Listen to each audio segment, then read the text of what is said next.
Wow! I hold him up.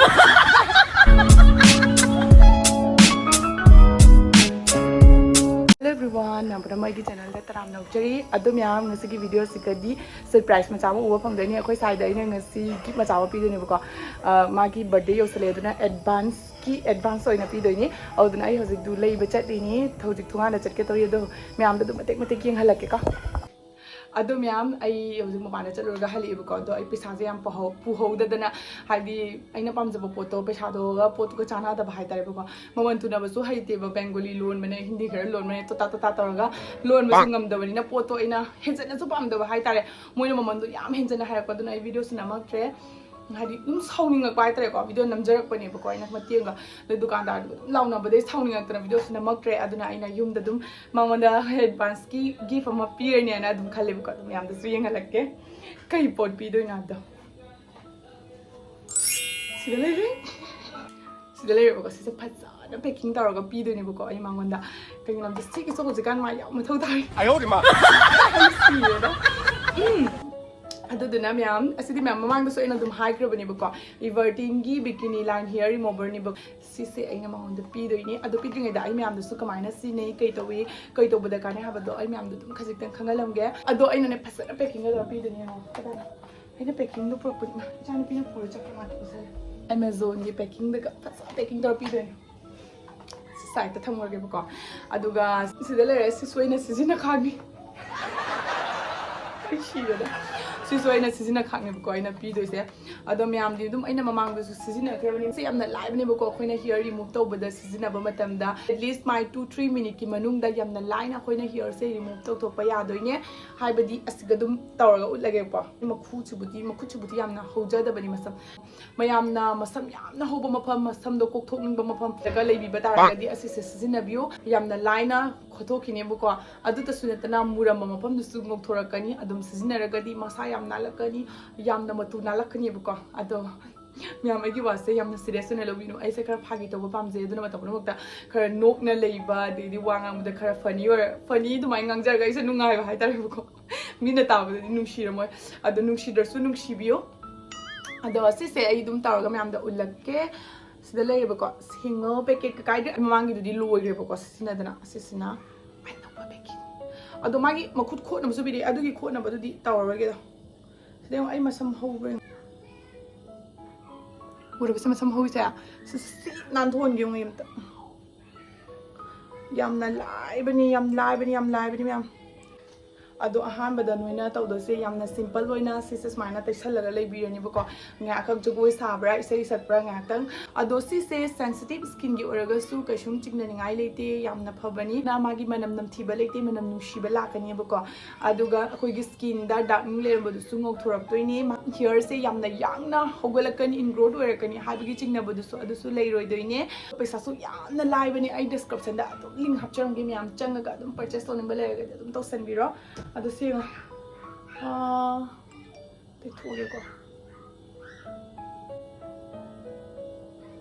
yo ura ba sa masam je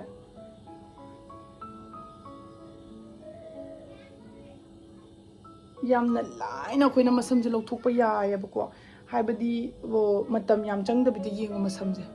se masam ni ko nura mate ko yung ko se masam na tani si yung masam ni du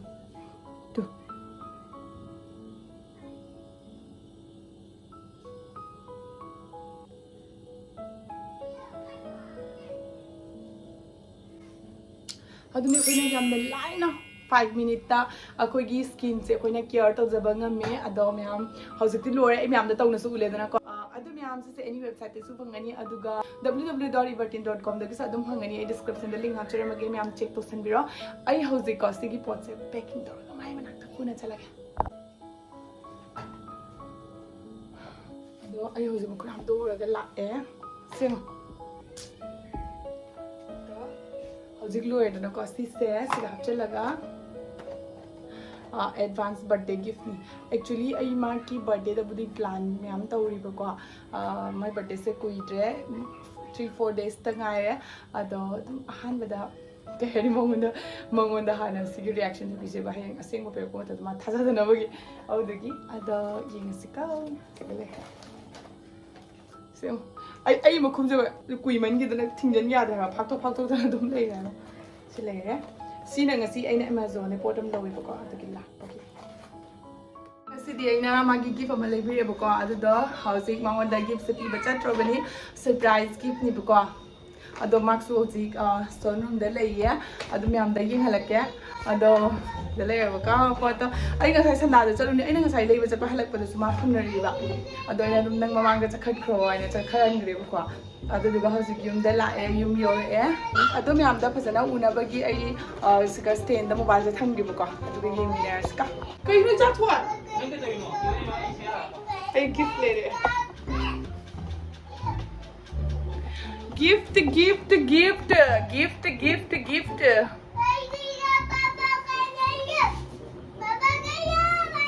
Kaya nga, yun na tanwa. Maruwi ba wati nga?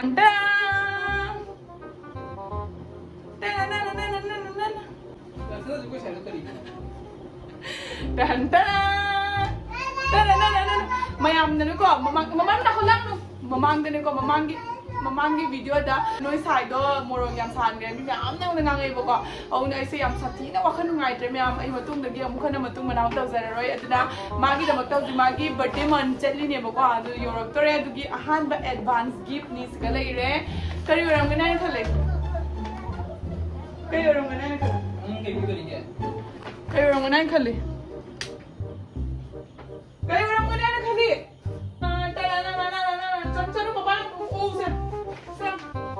Happy birthday to you, Papa Advance. Thank you. Ruko, thank you. Ruko, thank you. Ada nak kot, thank you. Thank you. Ada nak kita lalu tu je. Ayo di mana? Thank you banyak. Thank you. Aku bisa dapat orang tu dah. Thank you, Manu. Thank you. Thank you. Ada dari biru nak panas.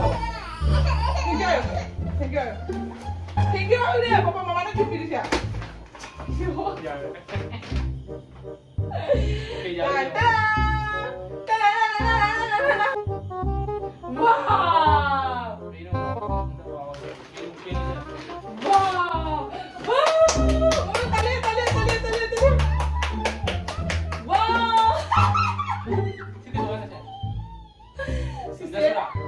Houzik nang sise yam na mathau tar thaba ka mani aduna houzik nang ahan ma gift ni selabio khud ka sina sina am photo ko khajari chakro ये सीखी की नंग mathau ta ai kham na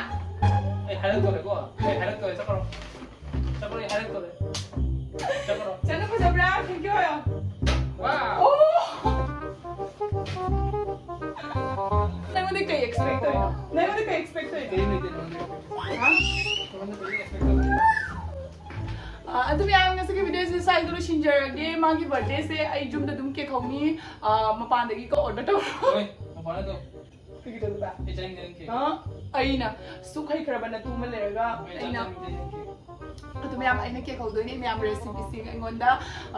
केनो तो video comment हाइबिरो बको कने हजिबुत खिबा production ने मांग बता डिस्क्रिप्शन लिंक दे लेगे ngasiगidi बाय कना कना की मथो ताबा सिंग ऑर्डर तोरगा चलेगा लेसन बिरो ngasiगidi बाय बाय बाय बाय तंद तो मोन बाय बाय तोरला bye bye now bye toro